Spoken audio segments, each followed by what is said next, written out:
जिंदा बरकत और कदूस नाम में आप सबकी सलामती हो। हम खुदावंद अपने खुदा का शुक्र अदा करते हैं कि इस 2022 में खुदावंद ने हमें ब्लेस किया, बरकत दी और ये साल लुत्फ का साल हमारे लिए खुदावंद ने इस दुनिया में, ताकि हम आज जो कि संडे की इबादत है उसमें शामिल होकर खुदावंद से हजारों बरकतें हासिल करें। तो मेरे अजीजों, आज का जो मजमून चुना गया है वो टॉपिक, मजमून या अनवान वह है कामयाब जिंदगी और खुश रहने का राज क्या है। किस तरह से हम अपनी जिंदगी में कामयाब हो सकते हैं और किस तरह हम खुश रह सकते हैं, क्योंकि आप जानते हैं कि आखिरी दौर है और बेदीनी का दौर है। तो खुदा के कलाम में हम देखते हैं पहला पतरस का खत और उसका 4 बाब और उसकी 12 से 13 आयात में खुदा आज हमें क्या सीखने के लिए मौका फराहम करता है।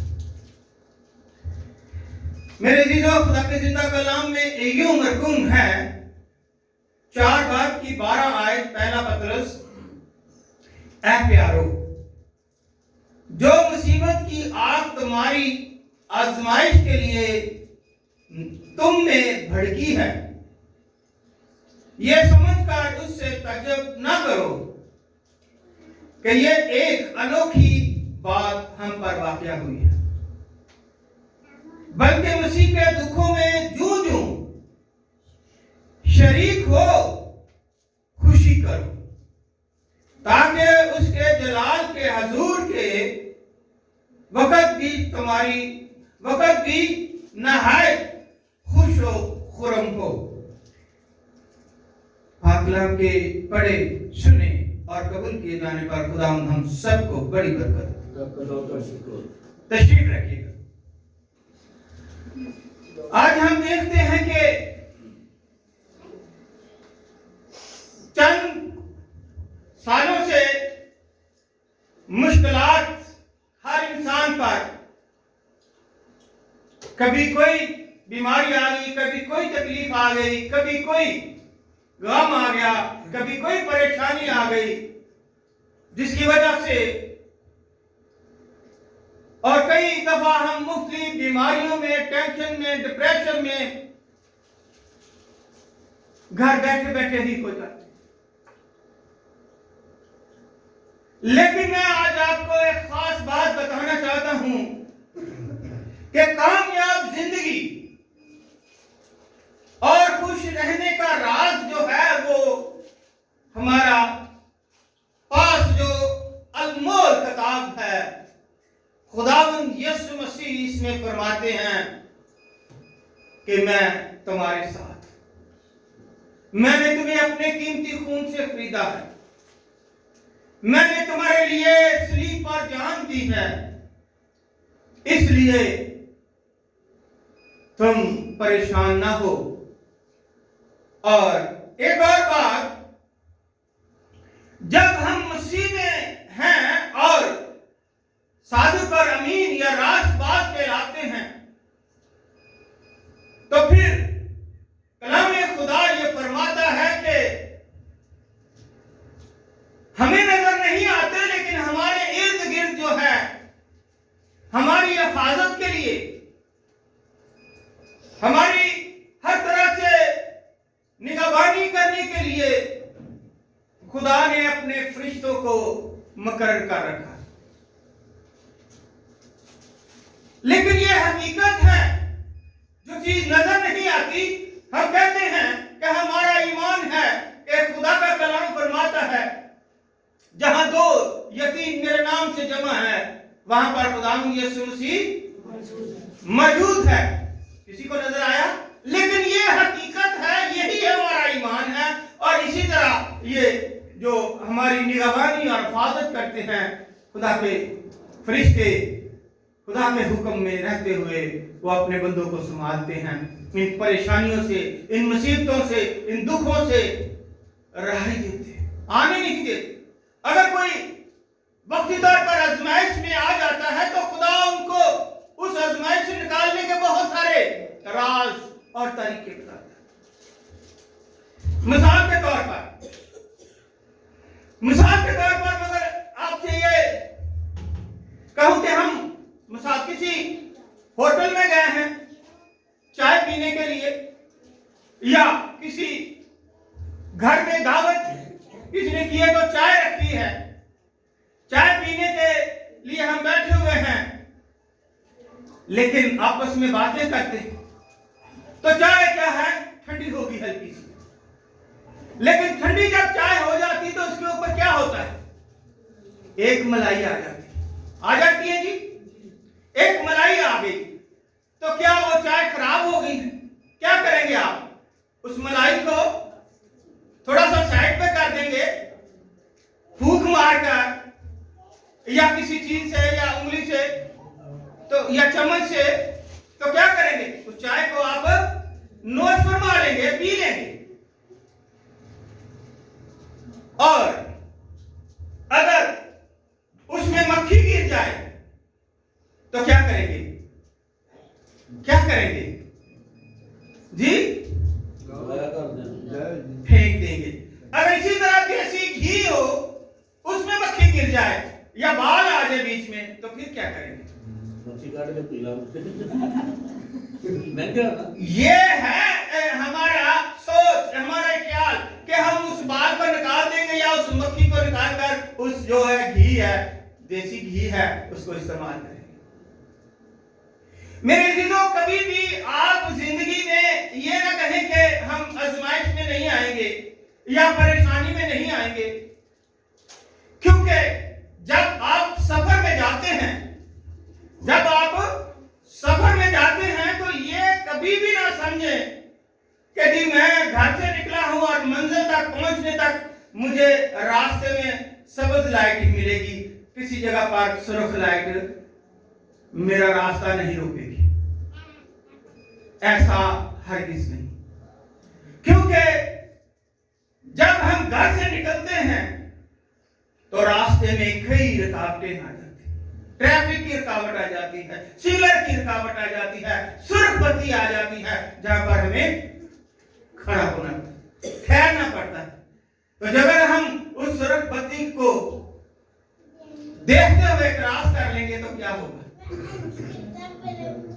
उसी वक्त जो है पुलिस या गार्ड जो भी है वो उसी वक्त आपको रोककर जुर्माना कर देगा और टाइम भी जाया कर देगा।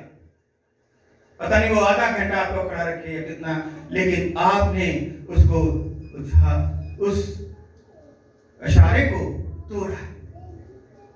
तो इसलिए ये ज़हन में ना रखिएगा कि मैं जब सफर पर जाता हूं तो मेरे लिए रास्ते साफ, मेरे लिए सब दरवाजे खुलते जाते हैं, कहीं पर खड़ा भी होना पड़ता है। लेकिन खुदा का कलाम हमें बड़ी वजाहत से याकूब के खत में यह फरमाता है कि मुबारक वो शख्स है जो आजमाइश की बर्दाश्त करता है, क्योंकि जब मकबूल ठहरा तो जिंदगी का वो ताज हासिल करेगा। ये नेक्स्ट जो है ताज के सिलसिले में भी आपसे बताऊंगा कि ताज कितने किस्म के होते हैं, जिसका खुदावंद ने अपने मोहब्बत करने वालों से वादा किया। इसलिए मुबारक है वो शख्स जो आजमाइश की बर्दाश्त करता है। और अगर खास तौर पर हम इस बात का भी ज़हन में रखें, लिखा है कि खुदा के कलाम ने याकूब के ही खात में 4 बाब की 15 आयत में कि हमें यूं कहने की जगह तुम्हें सिर्फ ये कहना चाहिए कि अगर खुदावंद चाहे तो हम जिंदा भी रहेंगे और ये काम, ये या वो काम भी जाएंगे, मगर अब तुम अपनी शेखी पर फख्र करते हो, ऐसा सब फख्र बुरा है। या मुझे कोई सुरख इशारा क्रॉस करने का कोई पकड़ेगा नहीं, ये गलत। इसलिए हमें कहा गया है कि तुम मांगते हो और पाते नहीं, इसलिए कि वो बुरी नीयत से मांगते, अपनी ऐशो इशरत के लिए मांगते। और अगर कोई तुम्हें रोकता है तो उसके साथ लड़ाई करते। मेरे अजीजों, हम देखते हैं खुशियों में तो सब खुश होते हैं, खुशियों में तो सब खुश होते हैं, लेकिन जो रास्तबाजी के सबब से सताए जाते और दुखों में परेशानियों में भी रहते हैं, खुदावंद यीशु मसीह कहता है खुश रहो, क्योंकि आसमान की बादशाही ऐसो नहीं की। हमें खुश रहना है, हम मसीह के खून के खरीदे हुए हैं, और जब हम मसीह यीशु को साथ लेकर चलते हैं तो हमारी सारी रुकावटें भी खुल जाती हैं, हमारी सारी रुकावटें भी खुल जाती हैं। तो इसलिए हमें अपने आप को जो है वो तैयार रखना है कि कामयाब जिंदगी उस वक्त गुजरेगी जब आप खुदावंद यीशु मसीह को अपना शख्सी नजात जिंदा बनाकर अपने साथ लेकर चलें। आप कामयाब होंगे, कहीं जगह पर नाकाम नहीं हो सकते, क्योंकि वो बादशाहों का बादशाह, खुदावंदों का खुदा, वो आपके साथ आपकी सारी रुकावटें खत्म कर देगा, आपकी सारी परेशानियां खत्म कर देगा। उसी ने फरमाया कि अपनी सारी फिक्रें मुझे दे दो, क्योंकि मुझे तुम्हारी फिक्र है। अब देखते हैं कि मिसाल की किताब में भी हमें इस का बड़ी वजाहत से मिलता है। खुदा का बंदा सुलेमान बादशाह मिसाल की किताब उसके 3 बाब में फरमाते हैं 21 आयत में कि ऐ मेरे बेटे, दनाई और तमीज की हिफाजत कर, उनको अपनी आंखों से ओझल ना होने दे, यूं वो तेरी जान की हयात और तेरे गले की जीनत होगी। यूं वो तेरी जान की हयात हो और तेरे गले की जीनत होगी, क्योंकि जब हम खुदा के बेटे यीशु को अपने साथ रखेंगे तो हम जिंदगी से भरपूर नेमतें पाएंगे, और हम कभी उदास भी नहीं होंगे, खुश रहेंगे, क्योंकि खुदा का बंदा कहता है कि मैं कहता हूं खुश रहो, फिर कहता हूं खुश रहो, हर हाल में खुश रहो, क्योंकि मैं तुम्हारे साथ। इसलिए सारे दिल से खुदावंद पर तवक्कुल करें और अपने फहम पर तकिया ना करें, अपने आप पर गरूर ना करें, अपने फहम पर तकिया ना करें, अपनी सब राहों में उसको पहचान और वो तेरी रहनुमाई करेगा। कौन है जो घर में बैठा रहता है, सफर नहीं करता, चाहे वो थोड़ा हो या ज्यादा हो। लोग तो कोई कराची जा रहा है, कोई पेशावर जा रहा है, कोई किसी जगह पर जा रहा है, कोई किसी जगह पर जा रहा है, कोई हजारों में जा रहा है, कोई वापस आ रहा है कारोबार के सिलसिले। इसलिए फरमाते हैं खुदावंद का कलाम हमारे नसीहत के लिए, हमारी रहनुमाई के लिए और हमें सही राह पर चलाने के लिए, क्योंकि खुदावंद का कलाम फरमाता है, दाऊद बादशाह कहते हैं तेरा कलाम मेरी राह के लिए रोशनी और कदमों के लिए चिराग। तो इसलिए कहता है सारे दिल से खुदावंद पर तवक्कुल कर, सारे दिल से। अब ये देखिए कि सारा दिल कितना का दिल है आपका, जिसमें 4 खाने भी हैं और हिस्से बांटे हुए हैं।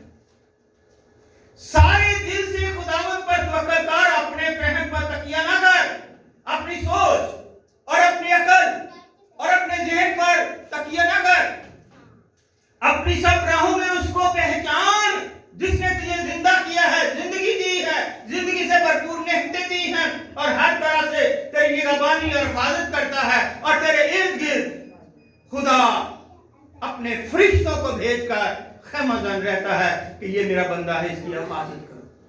इसकी मिसाल हमें बड़ी वजाहत से मिलती है कि अय्यूब नबी की आप देखते हैं कि वो कितना अमीर तरीन, कई दफा शैतान ने उस पर हमला किया, वो खुदा के सामने इस बात का इकरार कर रहा है, कहता हाँ मैं जानता हूं तेरे बंदा अय्यूब को, लेकिन तूने तो उसके इर्द गिर्द और उसके सारे घराने और उसके बच्चों और उसके बीवी और उसके माल जानवरों पर चारों तरफ क्या किया हुआ है, खैमाज़न फरिश्ते मुकर्रर किए हुए हैं, तलवारों के और आग के पहाड़ उसके इर्द गिर्द हैं, उसको तो दिखाई नहीं देते, लेकिन जब कोई शैतानी को तो आगे जाती है उस पर हमला करने के लिए, तो वो वहां जा नहीं सकती, क्योंकि तूने उसको संभाला हुआ है, तूने उसकी हिफाजत की हुई है। तो इसी तरह जो खुदा के लोग हैं, जो खुदा के साथ रहते हैं, जिनको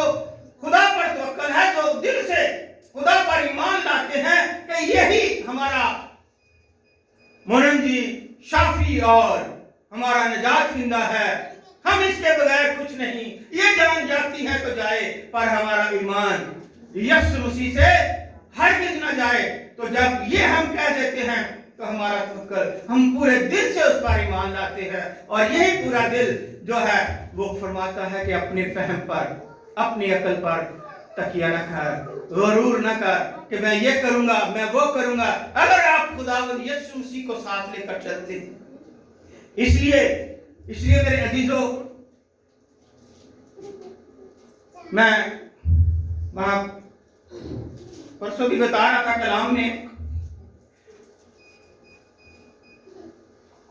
कि खुदा आपसे जानवरों की कुर्बानी नहीं चाहता, खुदा आपसे किसी और चीज की कुर्बानी नहीं चाहता, बल्कि खुदा आपसे अपने दिल की कुर्बानी चाहता है, आपकी बॉडी की कुर्बानी चाहता है, आपकी आंखों की कुर्बानी चाहता है, आपके हाथों की कुर्बानी चाहता है, आपके पांव की कुर्बानी चाहता है, एक एक आर्गन जो है उसकी कुर्बानी चाहता है, क्योंकि ये कहता है कि इसको तो मैंने कीमती खून से खरीदा है, ये अब मेरे हैं, तूने इनको किस तरफ ले लिया।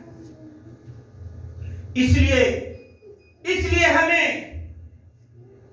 कितनी बार दुआ करनी चाहिए, कितनी बार खुदा के साथ रहना चाहिए, कितनी बार खुदा को अपने साथ रखना चाहिए, क्योंकि जब हम दुआ करते हैं तो खुदा का आसमान खुल जाता है, वो देखता है नीचे, नाम ब नाम जानता है, हाथों पे उसने अपना आपका नाम खरीदा हुआ है, लिखा हुआ है, तस्वीर बना रखी है।